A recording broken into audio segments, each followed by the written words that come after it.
Today is September 11th, and this is a great quote for September 11th. And this quote is entitled, "Pray for those you hate." I remember, you probably all remember where you were on September 11th, and there was a lot of hatred coming out of me. I was surprised, I kind of started to think that every Muslim were like these terrorists, and that I don't like Muslims. I don't even actually know any at that point, or I knew very few. So how could I say I don't like them? I didn't even know them. But anyway, listen to this quote. It's really powerful. You cannot hate a person you pray for. Srila Bhaktisiddhanta Sarasvati Thakur said, we should only desire the greatest good for our worst enemies.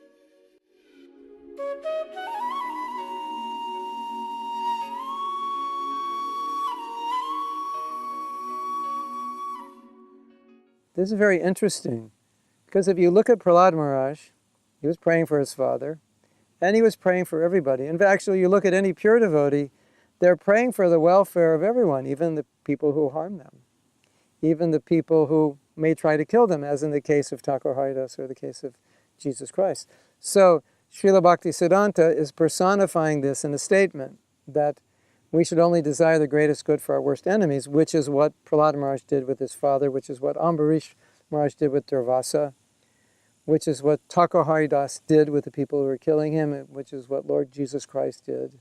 And basically is what Prabhupada did, because there were so many enemies. Srila Bhaktisiddhanta had so many enemies, they were actually trying to kill him. And he's praying, pure devotee, all of them, they're praying for those they're trying to kill. Now, in our forgiveness workshop, at the very, very end, we do an exercise, which is quite amazing. It's very simple, but has an amazing effect. We ask the participants to think of the person they're trying to forgive, or maybe by this time they've forgiven him or her. Think of that person and pray for them. And why do we do that? Because, exactly for the reason that's written here in this quote, because you cannot hate a person you pray for.